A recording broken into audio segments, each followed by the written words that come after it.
பூஞ்சோலை மாணவர்கள் அனைவருக்கும் வணக்கம். ஸோ நிறுத்தற்குறியல் சார்ந்து ஓல்டு கொஸ்டினில் என்ன கொடுத்துருக்காங்க அப்படின்னு சொல்லி பார்க்கலாம். இதில் பாருங்களேன், அதிகபட்சம் வந்து பார்த்தீங்கன்னா ரெட்டை மேற்கோள் குறி வர்ற மாதிரி தாங்க கொடுப்பாங்க. ஸோ இந்த ரெட்டை மேற்கோள் குறி எங்கே வரும் அப்படின்னு சொல்லி பார்த்தீங்கன்னா நேர்கூற்றில் வரும், செய்யுளோட அடிகளில் வரும், பொன்மொழிகள் எங்கெங்கே இருக்கோ அதில் ஃபுல்லாக வரும்.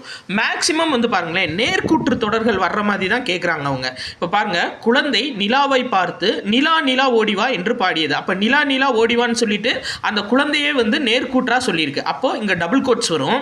இன்னொன்று ஞாபகம் வச்சுக்கோங்க, எப்பயுமே டபுள் கோட்ஸ் வந்துச்சுன்னா முன்னாடி ஒரு கமா வந்துடும். சரிங்களா, முன்னாடி கமா வந்துடும்.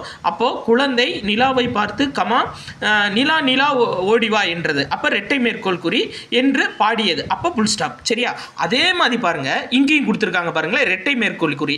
சிகாமணி தான் எடுத்திருப்பான். சரிங்களா, அப்போ டைரக்டா வருது. அப்போ நேர்கூற்றா வருது. சிகாமணி தான் எடுத்திருப்பான்னு சொன்ன வார்த்தையை அப்படியே சொல்லியிருக்காங்களா.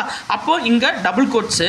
இதுல டிஃபரெண்டா இருக்குது பார்த்தீங்கன்னா ஆச்சரியக்குறி. ஏன்னா இது விழித்தொடர்.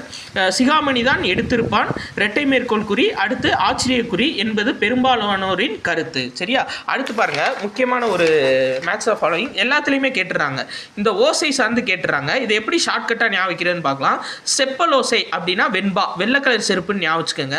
அகவல் ஓசை அப்படின்னா ஆசிரியப்பா, ஆ வந்துடுது. அடுத்து துள்ளல் ஓசை அப்படின்னா களிப்பா.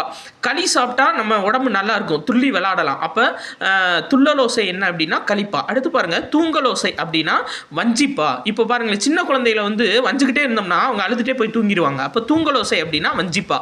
செப்பல் ஓசை வெண்பா, வெள்ளை கலர் செருப்பு. அகவல் ஓசை ஆசிரியப்பா. துளிப்பா, துள்ளலோசை களிப்பா, தூங்கலோசை வஞ்சிப்பா. இன்னொன்று பாருங்க, இது ரொம்ப முக்கியமானதுங்க. அதாவது எவ்வளவு பெரிய வினாத்தாள் அப்படின்றது உணர்ச்சி தொடர். இதுக்கு முன்னாடி பார்த்தீங்கன்னா எல்லா கொஸ்டின்லையும் இப்போ உணர்ச்சி தொடர் அப்படின்னா இந்த எக்ஸ்க்ளமேட்டரி மார்க் வந்து கொடுத்துருப்பாங்க, ஆச்சரியக்குறி கொடுத்துருப்பாங்க. ஆனால் இந்த கொஸ்டினில் ஆச்சரியக்குறி இல்லாமல் கொடுத்துருக்காங்க. அப்போது எவ்வளவு பெரிய வினாத்தாள் அப்படின்னா அது உணர்ச்சி தொடர். அடுத்து பாருங்க, பூக்களை பறிக்காதீர். சரியா, பூக்களை பறிக்காதீர் அப்படின்னா அது கட்டளை தொடர். வந்து ஒரு கொஸ்டின் கேட்குறீங்கப்பா, இந்த புக்கு வந்து வேணும் சார் அப்படின்ற மாதிரி. இது ஆக்சுவலாக புக்கு கிடையாது. நான் வந்து பிரிண்ட் அவுட் போட்டு டிஎன்பிஎஸ்சி வெப்சைட்லேருந்து பிரிண்ட் அவுட் போட்டு அதை ஸ்பைரல் போட்டது தான். சரிங்களா, ஒன்றும் பிரச்சனை கிடையாது. நான் லிங்க் வந்து எல்லாத்துலேயும் கொடுத்துட்டு தான் வர்றேன். நீங்களே வந்து பார்த்தீங்க அப்படின்னா அதுலேருந்து ஓல்டு கொஸ்டின் எல்லாமே டவுன்லோட் பண்ணிக்கலாம். டிஎன்பிஎஸ்சி வெப்சைட்டில் எல்லா ஓல்டு கொஸ்டினுமே இருக்குது. இப்போ நான் கூட 24 வரையும் கேட்டது தான் எடுத்து வச்சுருக்கேன். ஆனால் இப்போ ரீசெண்டாக 25 வரையும் நடந்த கொஸ்டினை கீயோட அப்லோட் பண்ணியிருக்காங்க. அதை நீங்கள் பார்த்து எடுத்துக்கலாம்.